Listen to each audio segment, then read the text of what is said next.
Hello everyone and welcome to this playthrough for Rookie Division and in the Voyager Tournament. We are going to play from the front tee on all the holes, going to take you over hole number 1 to hole number 9 in this tournament. The video is sponsored by Golf Clash and Playdemic, so let's go! So we're going to start off with hole number 1 here. And hole number 1 is one of the courses of the Sunshine Glades. And the Sunshine Glades is often holes that's going to be affected more by the wind. So we're going to take a look at this one here from the beginning. It's like the drive here, you need to add 10% in your adjustment for your drive. That is because we're playing downhill, and that will make the ball travel a lot longer in the air. So 10% extra adjustment here, guys. So as you can see here, we're going to play with a basic ball here for this particular hole. And that is because it's absolutely possible to just play with a basic ball. You can see on the left side there, you can see that you can bounce over the water there, but I would not bounce over the water if I would not be having tailwind. So if I would be having tailwind, I would bounce over with any other type of wind. I would stay away from that actually, because with crosswind you most likely need to overpower if you don't have an upgraded extra mile or a power 3 ball. But other than that, this position works absolutely perfect with every other type of wind. So as you can see, that I did use like 5 bars of topspin, or like max topspin that we did have on the extra mile level 5. And now you can see like our opponent here is going to go with a sniper level 6. If you're going to play with a less upgraded ball or a ball with less power, then it's very important that you do play with a wood club that do have some distance. So you don't want to find yourself in a situation here where you have to overpower a sniper. A sniper should be a club to use when you don't have to overpower and can just use the ball guide and accuracy in a really good way. Something that I want to say as well before I take my second shot, check down in the video description down below for timestamps for all the holes in this playthrough. So you can just click on the timestamp and then you get directly to that particular hole, so you don't have to watch like hole number 1 if you don't need help for hole number 1, for example. So the shot number 2. We're going to play with a big dog here, and the big dog is because, as I said, we do not play with a power 3 ball or a power 2 ball. Then we do want to have some distance, especially if we do go a bit short. We're not going to play with any type of side spin or headwind. It's tailwind, backspin or topspin. We're going to play this one just plain, but we hit great to the right side, and with the lousy accuracy of the big dog, of course we're going to be pushed a lot to the right there. But this is definitely an opportunity to make an albatross in my opinion. So hole number 2. Hole number 2 is going to be a short par 4, and this par 4, it's crucial for you to make an eagle if you're going to win the tournament. I know this might be too tough for me to say that, but in the end, it is in that level here. We're going to have around 5-6 miles per hour in wind when we play this hole in Rookie Tournament. You should play this one with the ball so you do not have to overpower. Our opponent here is kind of playing with a with topspin here, which is going to take him 100% of the times in the rough there on top of the bunker. So really have in mind when you're going to play this hole that you really make sure that you're just bouncing over the bunker and either stay on the fairway, stay on the fringe, or being on the green. You can see here we do have 2.5 bar of backspin with our extra mile level 5. And I'm going to go with a Titan ball here. The reason I go with a Titan ball is, again, I do not want to overpower my shot. Max side spin with the Titan. And look at the ball guideline. I do want the ball guideline to be after the bunker there. So I'm going to line it up, and then we're going to adjust 6.7. But we're going to add 20% extra for our adjustment because this hole is played massively downhill. So, and for 6.7 here, like with downhill as well, we're going to play it 3.2 rings.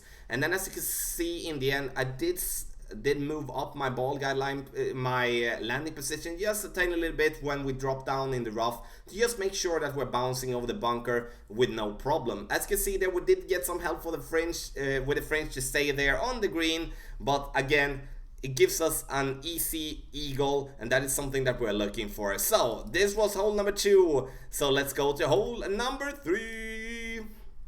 Hole number 3 is a par 3, and the par 3 here is something that we really need to play accurate. You can see we have a lot of bunkers there, and if we are off with our adjustment, then we're going to put them in risk. Our opponent is going to go straight forward here, try to bounce the ball directly there on the fairway to get up to the pin. It's not my favorite way to play, but it's absolutely possible to play that way. It takes away the rough and the bunkers, but the risk that you do take playing that way is that you will, many of the times, get the ball to stop sooner than you actually want and make the ball to fall back down on the green. As you can see here now, it gets up there, looks okay, but like gets that push to the left and let's falling back down. This is a putt that you should be making, but playing a putt uphill is definitely going to be very much tougher than being on top of the pin and just having an easy shot there for the birdie. This is definitely a possible hole-in-one in my opinion, especially if the wind is going to be this type of wind. I'm going to use a situation here which we can play with whatever ball we have. We're not going to add any type of side spin, and we're not going to go with any type of backspin or topspin either. Going to play the backbone level 8 here with 1 ring for 2.5 miles per hour here. As you can see, it's slight amount of downhill here, not much. Now we do hit great, which is not good, because then we're going to hit the fairway there and bounce down to the left that we don't want. So the thing that we do want to focus on hole number 3 is if we're going to play there on top, do not hit it great on either left or right, because the bounce there is going to be affecting the ball a lot more than we actually maybe want. So get it to top of the green, make an easy putt instead. Now we're going to play hole number 4, par 4 of the City Park. And this particular hole is very important in my opinion to put yourself in a situation where the club and the ball is going to help you big time by reaching over, so we do have a short iron towards the pin.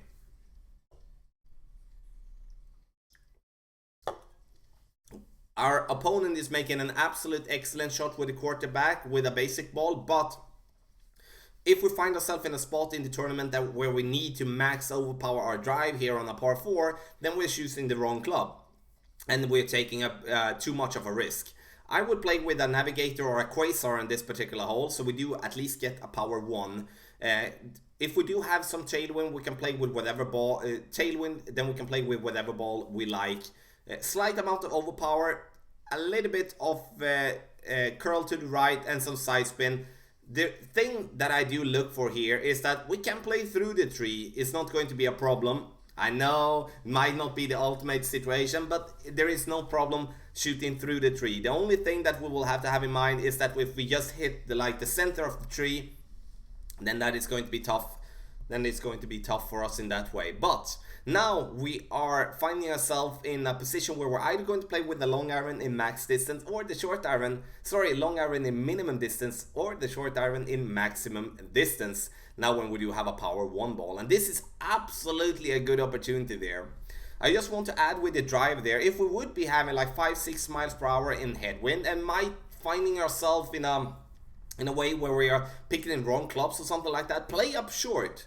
Like play up short by the bunkers there where you can find this like hill party or something like that, and then you can play with a wood club from that distance, and then you're going to have no problem to reach for the green into by going for the rough bump. Now we're going to play with the runner in max distance. It's not that often that we do play with the runner, but from this particular distance you can play with whatever long iron or short iron you might want. So going 1.3 rings. Might going to, as you can see here, we're coming in a little bit short, and it's going to, of course, be tough for us to make this one drop. But this is how we play hole number 4. So let's go to hole number 5. Hole number 5. This is going to be a par 5 that is going to be tricky. We will see players making a birdie on this one. I'm totally sure about that. So it's all about for us to find that eagle that we're looking for. So you need to decide first, do you want to play an easier drive or you want to play an easier second shot? So I suggest that you do focus on playing a little bit harder drive but an easier second shot, because like as you can see here, we're playing with 3.5 bar of topspin, max side spin to the right with the quasar. We're going to just add around like 1.5 rings with the extra mile here, and max curl with our club. And as you can see, we hit it perfect. The thing that we do want here is that we do want to bounce over the rough here and just take a very, very close line to make the ball stop here on this fairway spot. Thing to have in mind here that you don't need to use max topspin here. So the key here is to use 3 to 4 bars of topspin depending on the strongness with the wind. If we would be having like 4.3 with headwind, then I would be going with 5 bars of topspin instead, just because of the compressed ball guideline with our bounce. So our opponent's going to try to go on the right side as well, but the navigator is the wrong ball, and of course not having more curl than our opponent's having now, then it's going to be a very, very tough shot to manage to make properly. So if you would be having these type of like situation with this ball, with this club, then you will have to go on the left side instead, hoping for some tailwind for your second shot so you can bounce where we are going to bounce now. But with this type of wind, the left side, it's going to be out of range for us. We're not going to be able to reach. If you're going to play left side, you kind of need to be lucky enough to get like side wind or tailwind for the second shot so we can actually reach for the green. We're going to go with 2.5 bars backspin with the big dog level 6 here. So big dog level 6 do have 180 yards in power, and that is something that we do look for because we need to have that power to be able to reach on this platform and adjust for it with headwind. If we would be having a regular sniper, then we wouldn't be able to reach. So now we're just going to bounce it on the platform there, getting it over to the green. We hit it great, which is of course not going to give us the opportunity to get the ball in the hole. But this is my suggestion on how you play hole number 5. So let's go to hole number 6. Hole number 6 is a par 3 here, and this par 3 is going to be affected more by the wind. So the drive, when you make the drive, you're going to have to add 20% to your adjustment. I know, maybe it sounds a bit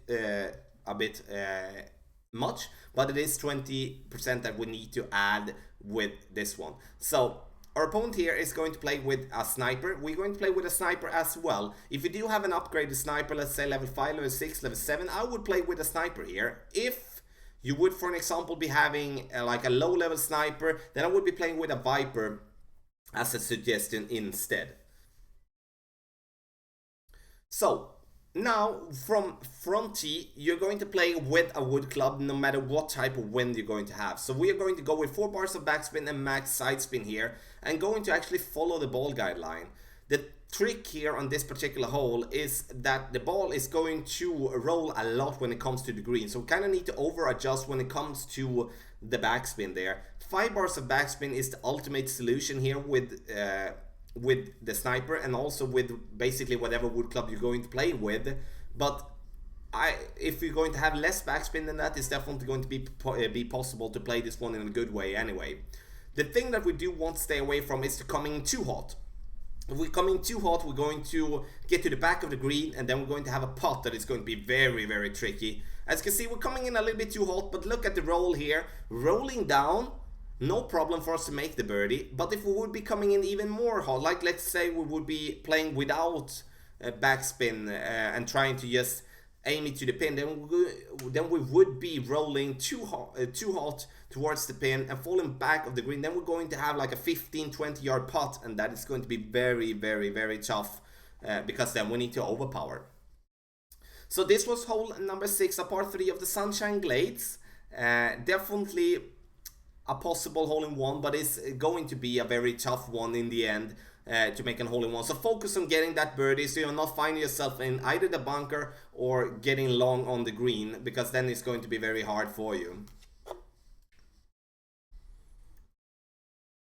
So now it's time for us to go to hole number 7 here. And hole number 7 is going to be a par 4. It's going to be a short par 4, which is going to allow us to get to the green in 1. We are going to play with a basic ball here, doing our very, very best to get to the green in 1. We're going to go with 2.5 bar of backspin here with the extra mile level 4. The reason I'm going with backspin here, even though you see there is a big green, is because the green slopes down, like it's downhill from after the bunker there on top. If we are not having tailwind here or side wind, then we go on the right side trying to play ourselves past the trees, as you can see there on in the middle. In this particular example here, we do need a little bit more distance. It's either we need to go with a power 1 ball or a power 3 ball, or we need to overpower our shot. So as you can see here, we're getting that bounce as we do want really, but we're getting it slightly close. We do want it to bounce there on the fringe to make it stop there on the green and not roll too far. So the thing that we can counter that way is to use a driver that you have a little bit more backspin. Like let's say a quarterback with a power 3 ball is going to be absolutely excellent here, because it gives you a little bit more backspin and a little bit more control. So, and you can, as well as our opponent do here, kind of put yourself amongst the trees, be a little bit lucky, and having a shot from here. So as you can see here from the bunker, we're still going to have a very, very good opportunity to make an eagle. Of course not with the Desert Storm, then it's going to be tough. But if we do hit our shot perfect, it's definitely going to be possible for us to make an eagle on hole number 7. So really pay attention to the wind that you do have, and you need to bounce on that fairway island to get this to the green in rookie. And I think that is going to be absolutely a tiebreaker hole that's going to decide if you're going to be on top or not. So get this eagle, focus, focus, focus. Let's go to hole number 8. Hole number 8 is going to be the last par 3, and now we're going to play in the middle here instead of going to play on the right or the left side, which gives us less control. We're going to play in the middle here. We're going to use a power 3 ball, but we can actually use a power 1 or power 2 or like power 0 ball if you do want to. The importance here is to not come in too hot, because the risk that we do take playing here in the center is that we're going to get some type of a fringe glitch, which is going to be hard for us to adjust for. So 1.5 rings is going to, 2 rings with the backbone level 6. And we're going to go with 1 bar of backspin, a little bit side spin to the right here. But the thing that we should have done is to go with 1.5 bar of backspin instead of going with just 1 bar of backspin. As you can see, we're coming a little bit too much here due to the tailwind that we do have, because we're getting a more extended ball guideline. But in the end, a good shot and definitely a contender to make the hole-in-one, and that is what we are looking for.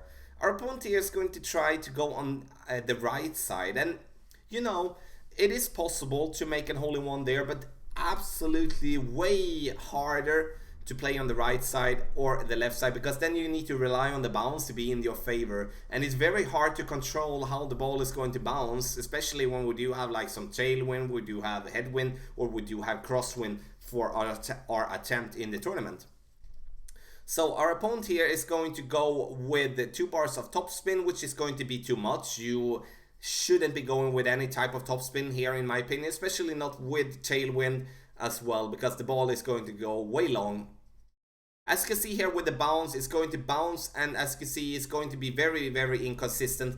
Play in the center if you're playing in the rookie division. That is my advice. So last but not least, we're going to play hole number 9. We end up with a par 5 of the Santa Ventura. We often end up with a par 5, but I will have to say this is one of the easier par 5s that we end up with, like from the later tournaments. We are going to play this one just there on that island. We're not going to use a power 3 ball, try to go directly over. We're going to use the bounce here. As you can see, we do have 50% of the ball outside to the left for the curl. Max topspin, max side spin to the left with the marlin. We do want to get as close there to the rough as possible. So you can decide yourself here. Do you want to play with a ball with less power, or do you want to play with a ball with more power? If you're going to play with a ball like I did with a marlin, or like our opponent is doing here with a basic ball, then you do need to go with a wood club that you have a lot of power, like the Big Dog for an example, or the Horizon. That is because we do want to use the power combined with the topspin to get the ball to green into without having to overpower a shot. If we're having the Viper or the Sniper or something like that with this type of ball, then we will I would say 99 out of 100 times be able to we needed to use overpower, and that is something that we lose control of and sometimes put ourselves in the rough or in the bunker. So the approach for this shot, I'd rather come in too hot than coming in too short. The reason for that is that if we do go short on the green, we're not going to be able to reach with our putter. So then we will have to, even if we max overpower, we will not be able to reach with a putter. So that is why we're playing this one with a little bit more topspin than normally.